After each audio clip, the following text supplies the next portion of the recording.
you to everyone for being with us today. I can think of no more urgent and pressing subject for this year's Aspen Security Forum than the question of Ukraine. And I think it's really great and important that we get to have a sort of a report from the ground first, from Kyiv. I believe we have Andrei Yermak already on the line on Zoom with us. Is that right? Hello? Yeah. Ah, hello.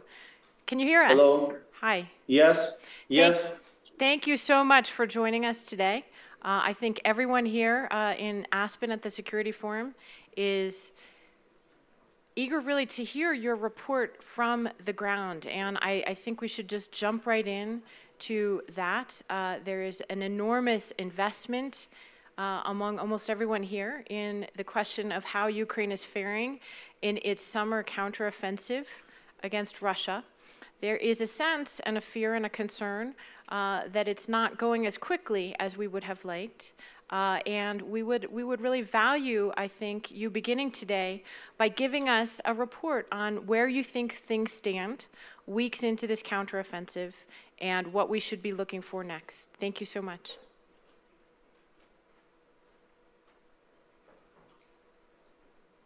Thank you, Susan. Dear friends, I'm honored to be here and pleased to talk to you. First of all, I'd like to use this opportunity and I want to thank President Biden, his administration, Congress, both parties. We are grateful to American people. You are got freedom, independence, and democracy in your veins, and so do Ukrainians. Ukraine will definitely win this war, and it will be our common victory with the United States. We are making every effort to bring it closer and secure peace in the future. And in the Woodrow Wilson famous 14 points, he stated, we cannot be separated in interest or divided in purpose. We stand together until the end. Just like a century ago, determination and unity have given us a unique opportunity to change the world. So let's do it. Now I'm ready to answer to your questions. And as I understand the first questions, it's about the counteroffensive. And I'd like to say, first of all, it's war. And I'd like to say that I think in historical and a very important cooperation with our partners, first of all, the United States, and of course, I can say that it's counteroffensive.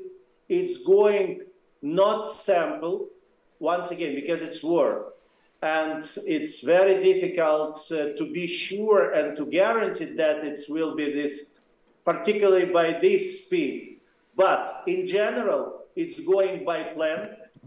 And of course, we do all the best. First of all, our heroes in front line, our military, all Ukrainian nations, because the main goal, our wishes of all Ukrainians, it's to win this war. And of course, it's absolutely, once again, it's great that the cooperation with our alliance today in the very high level, and it's very healthy. Well, thank you so much. I noticed a report today that the new cluster munitions that the United States just approved sending to Ukraine are already there and being used on the ground in the fight. And I'm curious, what is most important for Ukraine in its fight that you do not have yet from the West or from the United States?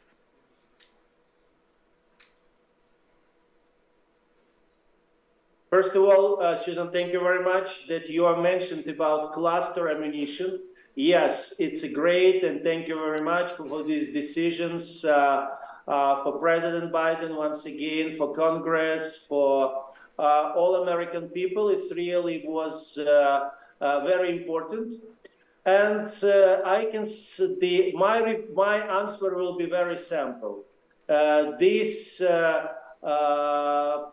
points, it's very clear and understandable. We need and waiting for decisions of ATACMs. We waiting and we talking with our partners, and we're happy that they heard us. It's about we need more air defense. You can see what happened last days in Odessa and Nikolaev.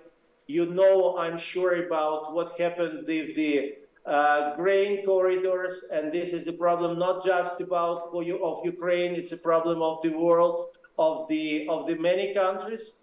And of course, we need F-16s. Many people here, F-16s. And of course, it's ammunition, yeah. Yeah. We have here someone who was until recently in the Pentagon, so I promise we'll ask him next to give us a report on your list there. But let me ask you, so many of us here, of course, paid very close attention to the recent, let's call it, attempted mutiny by Yevgeny Prigozhin in Russia. What I want to know is what effect, if any, has this division inside Russia's elite meant on the ground in the fight? Do you perceive a weakening in the Russian military as a result of this? Do you perceive a weakening in Putin, or has it not made any difference yet that you can tell? As you can see, the war unfortunately continues, and it's real war, and you can see by these attacks and by missiles, rockets, and the drones, it's continuing. What if you ask about our attitude for everything which happens in the Russia the last month? I think that during these more than 500 days, first of all, Ukrainian nations, our soldiers, our army, it showed that the help of our partners showed that this is not the reality that Russia have the second strongest army in the world or just stronger army. And the second, I think that these events show absolutely clear and understandable for all people in the world. In the list of the strong leaders of the world, not more and not place for President Putin. This is my answer. So last week, of course, there was the NATO summit in Vilnius, and I guess at the end, there was a lot of back and forth, including a very controversial tweet from your boss, President Zelensky. He called the language in the NATO statement absurd. I'm curious, at the end of the summit, how did you come out understanding what is it that Ukraine needs to do in order to get the invitation?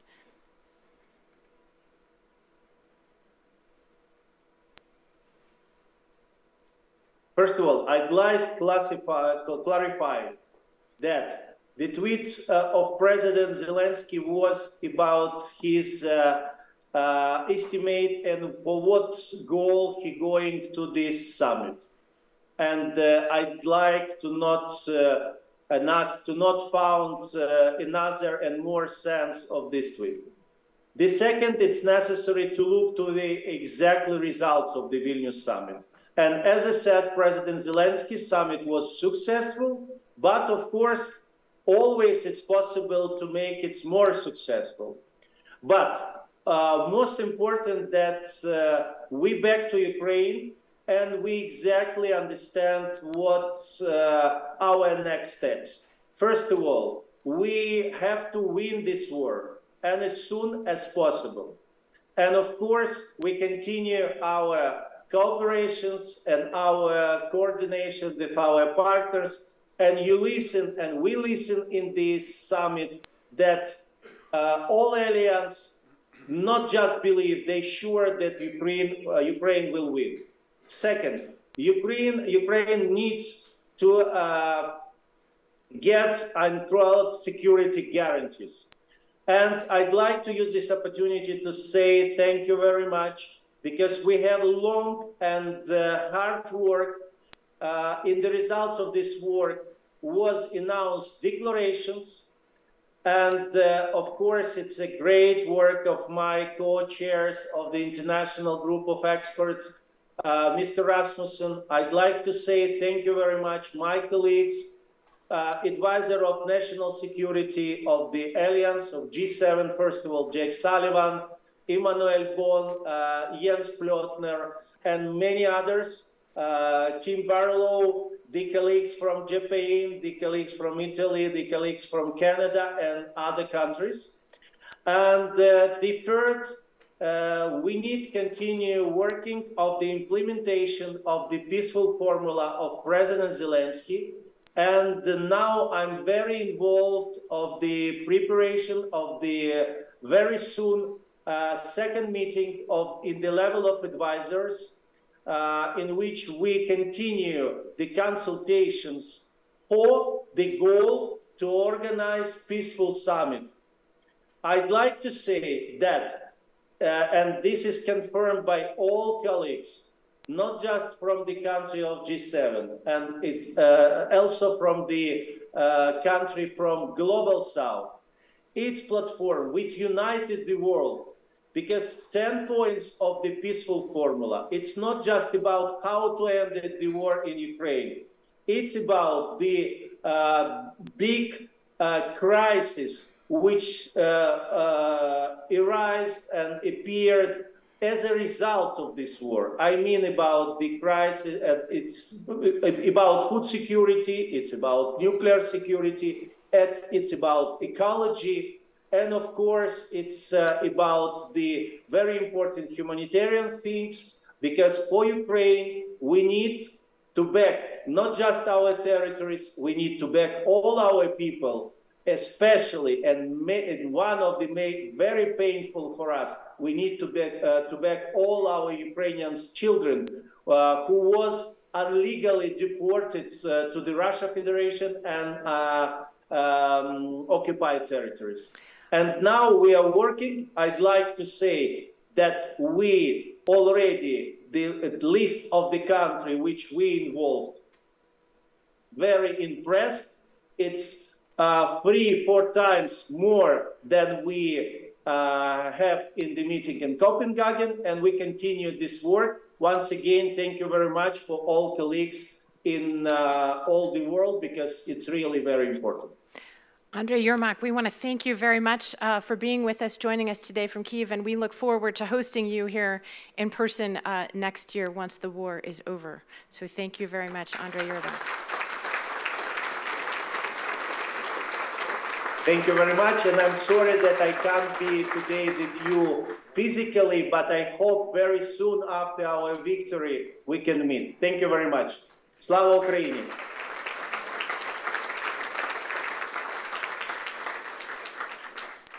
Thank you again. And now we're going to jump right in to the panel, because I think we've been given a lot to discuss. As I mentioned, we have with us today Colin Kol, who until I think about 2 weeks ago was the Undersecretary of Defense for Policy, which means he was in charge of that long list of wish list, if you will, of what Ukraine needs and wants in order to fight its war. So Colin, why don't we just go ahead and start with that as the conversation.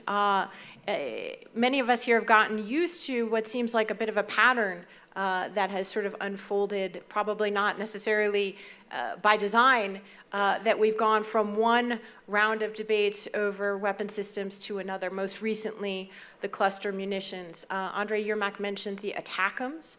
And so I guess I'll ask you, now that you're on the outside, you can be very frank with us. Are we looking at another no, no, no, yes situation for that?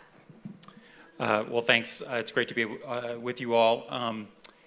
Look, we just announced another package yesterday. I've been off the clock for 6 days, so my filter is gradually coming down. Ruthless candor, ruthless candor here. No, the administration announced another package yesterday, $1.3 billion. I think that brings the total of security assistance since the war began 17 months ago to $43 billion. That's never happened in the history of the world. It defies bureaucratic physics that it was possible. And I know that there's this critique out there that it has been an incremental approach and too incremental. But the reality is, as generous as Congress has been and as generous as the American people has been, we didn't have $43 billion on day one of the war. We've had tranches of money, and so at each phase, we've had to decide what Ukraine needs most right now, which means what can get to them, what are they trained on, what's sustainable, what's relevant for the period of the fight. So, for example, in the first 6 weeks of the war, which will go down in history as the most impactful period because it was the period in which the Russians were defeated in the battle for Kyiv and therefore Putin's objectives in Ukraine were thwarted, we had about $3 billion to spend. And we could have spent it on Patriot missiles and F-16s and Abrams tanks. None of that stuff would have arrived for months. The Ukrainians weren't trained on any of it. So instead, we focused on javelins and stingers and ammunition for Soviet legacy equipment. And that enabled the Ukrainians, with their extraordinary courage and resilience, to defeat the Russians. And so if you went back in a time machine and said, should I have spent that $3 billion on other stuff? Of course not. So we've been incremental, and as we moved into the next phase of the war, we shifted towards artillery, HIMARS, then Patriot systems and air defense systems, because that's what they needed, and then we helped build this mountain of steel for the counteroffensive, which is ongoing. So at each point, we've delivered what is at the top of the Ukrainian priority list. My team put together all of those packages, every single one. I'm extraordinarily proud for what they did. I'm also particularly grateful to Secretary Wormuth, who's sitting out there, because the Army gave more of its stuff than anybody else. And one of the things that obviously you heard from Andre was the continued desire for the ATACMS. These are the long-range missiles that fire off the back of the HIMARS systems. I'll just say one of the considerations we've had to have as we've put together these security assistance packages is not just what Ukraine has, but to the degree that we draw them down from our stockpiles, what needs do we have around the world? We don't make ATACMS anymore. They're a very precious commodity, and they are required, they would be required for any contingency we have anywhere in the world, Iran, North Korea, China, you name it. And so if they were provided in substantial quantities, that would come at with real implications for our readiness. Now, the good news is, the Ukrainians already have deep fires capabilities. They've got the Storm Shadow cruise missile that the UK has provided. The French are providing the Scalp missile. The problem with the counteroffensive right now is not their ability to strike deep. They have that ability. They are doing it now. The Russian command and control, their logistics have been disrupted in the deep. The problem is not 100 kilometers away. It's 1 kilometer in front of them with the minefield. So we'll continue to help them with that, and we'll continue to provide the security assistance that they need. Colin, I know we want to bring in the other panelists, but just Andre did not really answer on the counteroffensive, so I'll ask you, is it a fair characterization that this progress so far has been slower than we expected, than U.S. models showed, and what is the reason for that? You know, there's the old adage, no plan survives first contact with reality. This was obviously something that we talked a lot with the Ukrainians about. I think, there's not one counteroffensive. There are actually several counteroffensives. There's a major push in the east. There's also a number of points where there's a push in the south. I think the Ukrainians are being very deliberate because, we had 6 months to build the Ukrainians this mountain of steel: tanks, armored vehicles, Bradley fighting vehicles, mine clearing equipment, engineering equipment, a lot of artillery. But the Russians also had 6 months to dig in. And those defensive belts, particularly in the south, are particularly nasty. And so they are going slowly, but that's because they're going deliberately. And I will just say this, the counteroffensive is not over. The majority of Ukrainian combat power has not been devoted to the counteroffensive. Most people don't realize that. And I'm confident that when and if the Ukrainians find a soft spot in Russian defenses, they will have an opportunity to breach and make progress. So let's see. We're still, I think, toward the beginning, not at the end of the counteroffensive. Yeah. So Olexandra Matwійчук, you are a Nobel Prize winner, as Anya mentioned, and the head of the Center for Civil Liberties. I noticed that just a few days ago, you were sharing on social media what it's like to be under attack and spending the night in the corridor in Kyiv. And just today, of course, it's your friends in Odessa who are under attack. You have expressed the view publicly that Ukraine is not and will not be safe until Russia cannot strike at Ukraine from Crimea. So, tell us a little bit about what you think is possible right now. What if it is not possible militarily for Ukraine to take back Crimea? What does that mean to you and your friends in Kyiv? I'm a human rights lawyer, and I have been applying the law to defend people and human dignity for many years. And at present, I found myself in a situation when the law doesn't work. Because Russian troops deliberately shell in residential buildings, schools, churches, hospitals, attack evacuation corridors, manage filtration camps system, organize forcible deportations, commit murders, tortures, rapes, abductions, and other kind of offenses against civilians. And the entire international architecture of international treaties and international organizations can't stop such Russian atrocities. So our panel is titled, What Next for Ukraine? But I think the better name of our panel is, What's Next for Ukraine? What's Next for the world? Because it's not just a war between two states. This is a war between two systems, authoritarianism and democracy.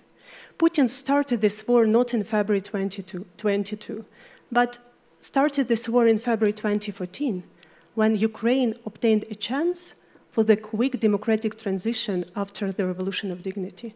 And in order to stop us on this way, Putin occupied Crimea, part of Lugansk and Donetsk region, and last year extended this war to the large-scale invasion. And this is a clear sign that Putin, as like any dictator, is afraid of the idea of freedom. And with this war, Putin attempts not just to punish Ukrainians for our democratic choice, which we made 9 years ago, when millions of Ukrainians stood up their voice against corrupt and authoritarian our previous government. Just for a chance to build a country where the rights of everybody are protected, government is accountable, judiciary is independent, and police do not beat students who are peacefully demonstrating. And we paid a high price for this chance. But Putin attempts to convince the whole world that democracy, rule of law, and human rights are fake values because they couldn't protect you during the war. And this is not just a task for Ukraine to respond to this value dimension of this war. It's a joint responsibility of entire international community. Because look what is going on. We are in a situation when the member of Security Council of UN can start the war of aggression, commit horrible, horrible atrocities, just to break people's resistance and occupy the country. And nobody can stop it.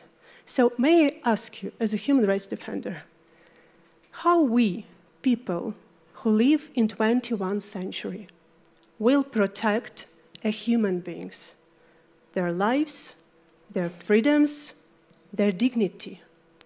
Can we rely on the law, or just nuclear weapons matter?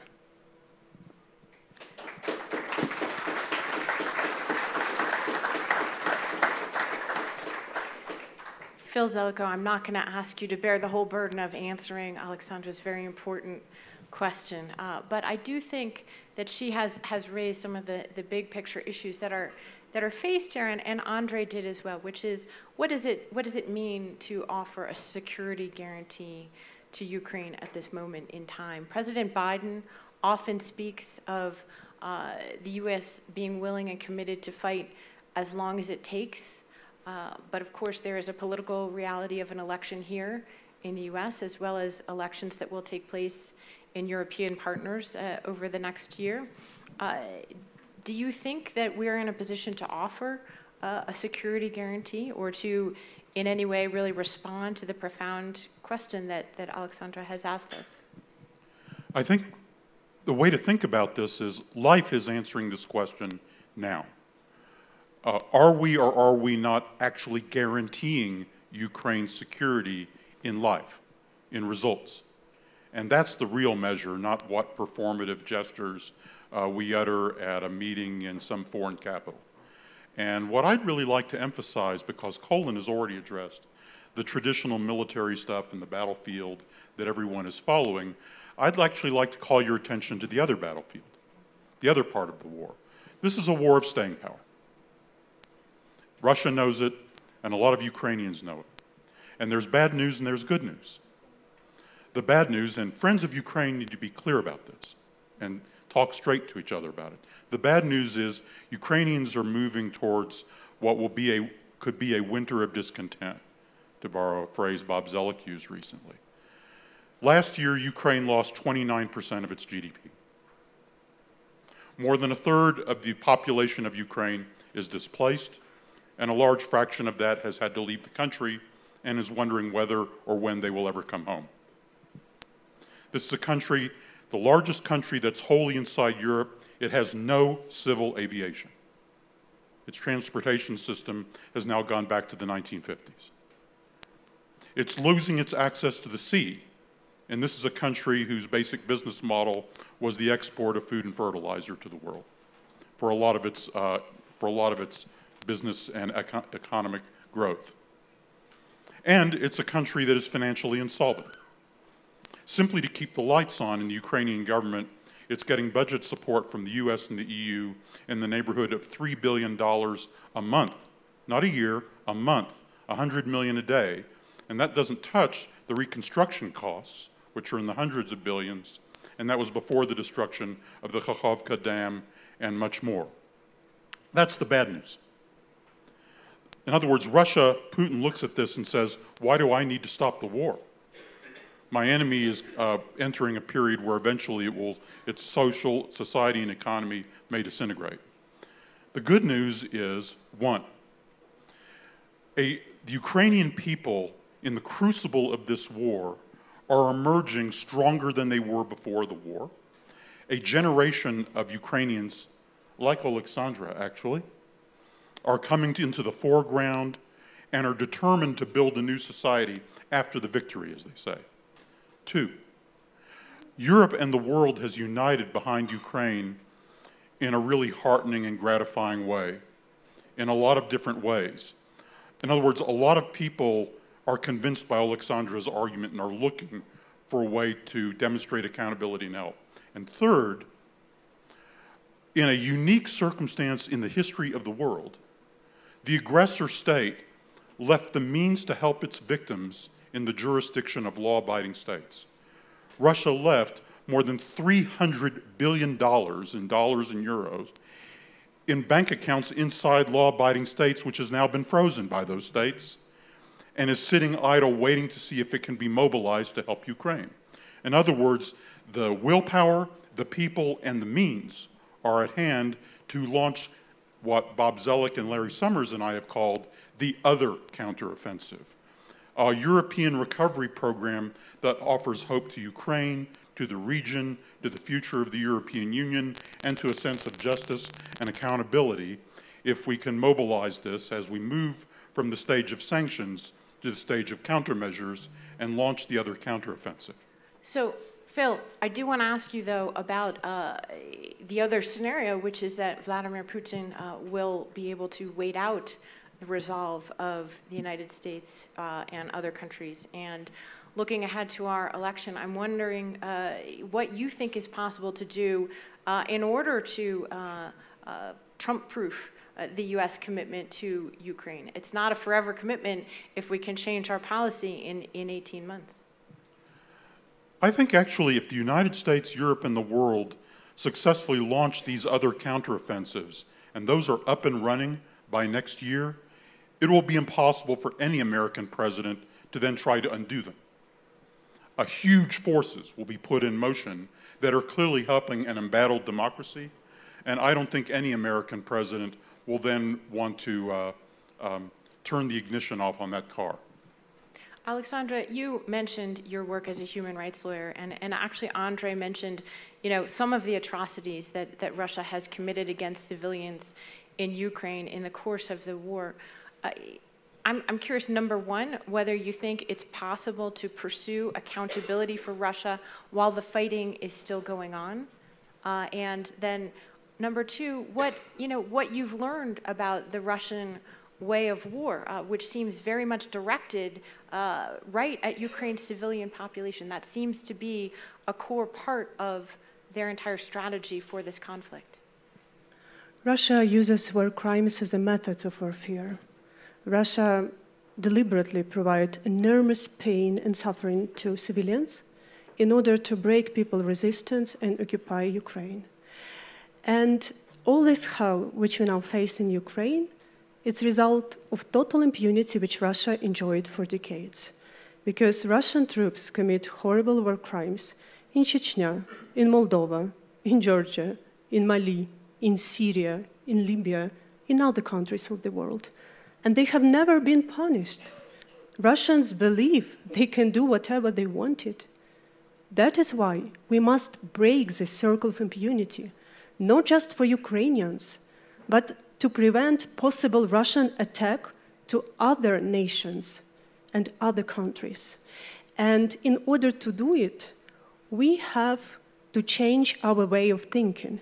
Because when I speak with top officials of different countries, I see how they still look into the world through the prisma of Nuremberg trials, which was an essential step to establish law and justice in the past century. But I will remind you that Nuremberg trials were tried Nazi war criminals after Nazi regime had collapsed. But we live in a new century. We must move further. Justice must be independent of the magnitude of Putin's regime's power. We cannot wait. We must establish a special tribunal on aggression now and hold Putin, Lukashenko, and their surrounding accountable.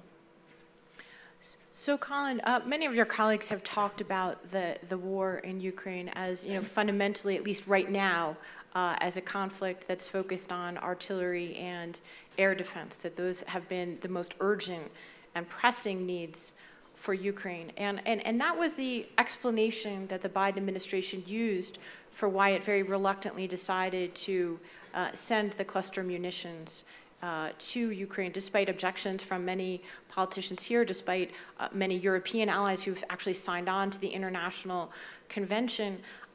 I wonder if you can help us understand why it is that the U.S. did not have other ammunition available 16 months into the war. What is it that is making it so hard to ramp up our production, and when do you envision that it might be able to supply both Ukraine's needs and also the United States' own needs? Yeah, it's a really important question, actually, a question that is front of mind for Secretary Austin, who's very focused on solving this problem. Look, the reality is that collectively over multiple administrations, we have overinvested in platforms and underinvested in munitions. It's also the case that the Ukrainians are expending artillery munitions at a rate that our services would never intend to expend. When you're expending 90,000 rounds of 155 millimeter ammunition a month in steady state conditions, and when you go on the counteroffensive, that goes up 2-3x. It's just not a scenario that we planned against and weren't resourced against. That's the bad news. The good news is that we've already doubled the domestic production of 155 millimeter ammunition. We will double and triple it again over the course of the next 12 to 18 months. We will be capable, from the perspective of our defense industrial base, to keep Ukraine in the artillery game for the foreseeable future if we build a bridge to that future. And that was fundamentally the decision on the DPICM issue, the cluster munitions. I'll also say, cluster munitions are controversial. They are not all the same. We have an export ban on any munition with a dud rate of more than 1%. The cluster munitions we're sending have a dud rate of between 1.3 and 2.35%.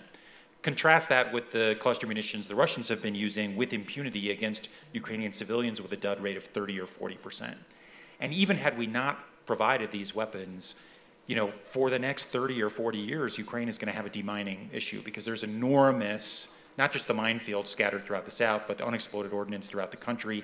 So we have to help Ukraine with that issue regardless. And frankly, the best way to help Ukrainian civilians is to make sure that Ukraine is not defeated and that more Ukrainian territory is not taken, so that the type of atrocities we've seen in the first 17 months of this phase of the war aren't repeated.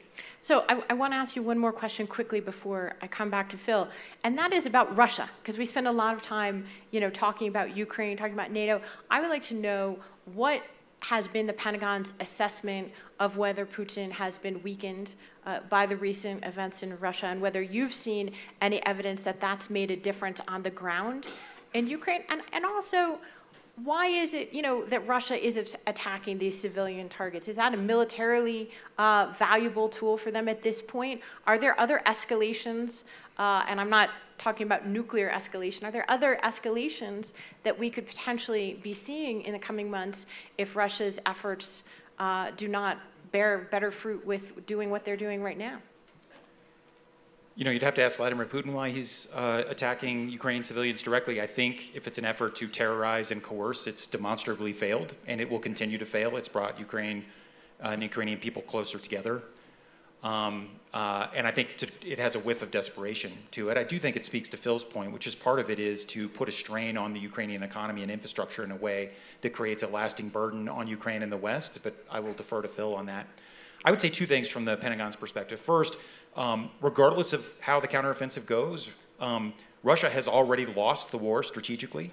Every ambition Putin had going into the war has fallen flat and cannot be resuscitated. He wanted to conquer the entire country and wipe a sovereign, democratic, and independent Ukraine off the map. That didn't happen. It's not going to happen. He wanted to demonstrate that he was a global power in a multipolar world. His military has been shattered by the war in Ukraine and are less capable of threatening the rest of Europe and the world as a consequence. And he wanted to divide the West and NATO, and the exact opposite has happened. Finland's now in the alliance. Sweden will soon be in the alliance. Defense spending is going up across NATO. The defense industrial base is being rejuvenated. So across the board, this has been a strategic loss. The last point. I agreed very much with Phil's portrayal of the good news, bad news. I'll add one other, which is, I'm not sure, I think Putin's theory of victory is that he'll outlast us all. He'll outlast the Ukrainians, the Americans, the West. I don't think the long game looks great for Putin right now. He is not in a good position domestically for a mass mobilization. I think that would be incredibly fraught given the events of Prigozhin. He can't trust his military because the military did not lift a finger in the face of Prigozhin's mutiny. They let him waltz in and take the Southern Military District headquarters, and then they let him get 2/3 of the way of a thunder run to the Kremlin without being attacked by a single Russian military unit. I wouldn't trust my military in their circumstance. And oh, by the way, after Prigozhin did all of that, he was essentially let off scot-free. So I'm not sure if I'm Vladimir Putin, I think, it would be great. Let's do 5 or 10 more years of this. And his defense industrial base is also in bad shape, and all his assets are locked up, and the export controls are making it harder for him to reconstitute. So we have real leverage over him, too, whenever this comes to the end game. Phil, I'm going to ask you a simple question. It's the question that David Petraeus asked in the beginning days of the war in Iraq. How does this end? That's a great question. No, but the way to envision how this ends is don't think so much about the tactics of war termination. Imagine the post-war future. Imagine what do you want Europe and the world to be like 2 or 3 years from now. That's partly why I emphasize the economic point so much, and the whole idea of European revitalization along with Ukrainian revitalization.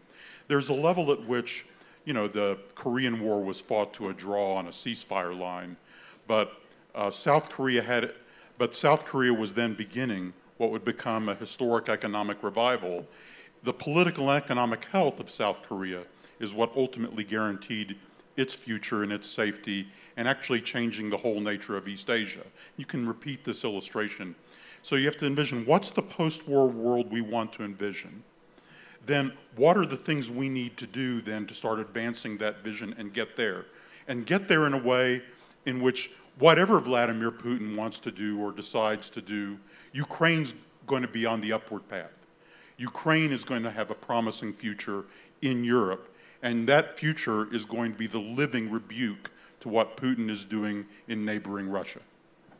Alexandra, of course, I'm going to give you the last word. And I want to know from you not only what you think about how this might end, but what is it that we here do not understand, that is so clear to you from your vantage point in Kyiv? When large-scale invasions started, the democratic countries told, let's help Ukraine not to fail. And Ukraine obtained the first weapons to be able to defend ourselves, and first serious sanctions against Russia were introduced into force. and we are extremely grateful. Ukrainians will always remember all democratic countries who are with us in this very dramatic part of our history. But it's time to change this narrative to another one. Let's help Ukraine to win fast. There is a huge difference between let's help Ukraine not to fail and let's help Ukraine to win fast. These differences can be measured in types of weapons, speed of decisions, gravity of sanctions. The problem is that we have no time. The time for us converted in numerous deaths in battlefield, numerous deaths in occupied territories, numerous deaths in deep rear. And one more important point. When we say that Ukraine has to win, it means that Russia has to lose. And the problem is that democratic countries still have no vision what they will do in this situation. And this is, in my opinion, is a main barrier to change this narrative to help Ukraine to win fast, to set a common goal, because when we have a common goal, we have common strategy, and we'll find common resources how to fulfill this strategy. And there were no necessity for my friend, Andriana Susak, who left her 6-year-old son and joined Ukraine armed forces to fight for her son's peaceful future. She will never blown up in a mine in civilian car, when so much democratic countries have armed vehicles in their storages. So I know that nobody from democratic countries wants Russia to win, because it will be catastrophe. It's resulted a deep decrease of level of freedom in our world, which is so interconnected that only spread of freedom make our world safer. But why we afraid of Russia will lose? Why, we see the problem more problematic post-war period than ongoing war? Russia will lose. It's inevitable. The Soviet Union collapsed regardless whether or not we were ready for its collapse. It happened. And Russia will lose because Putin tries to return us to the past. Future plays against Putin. It's better to elaborate the common vision and be prepared for this future. Well, thank you very much.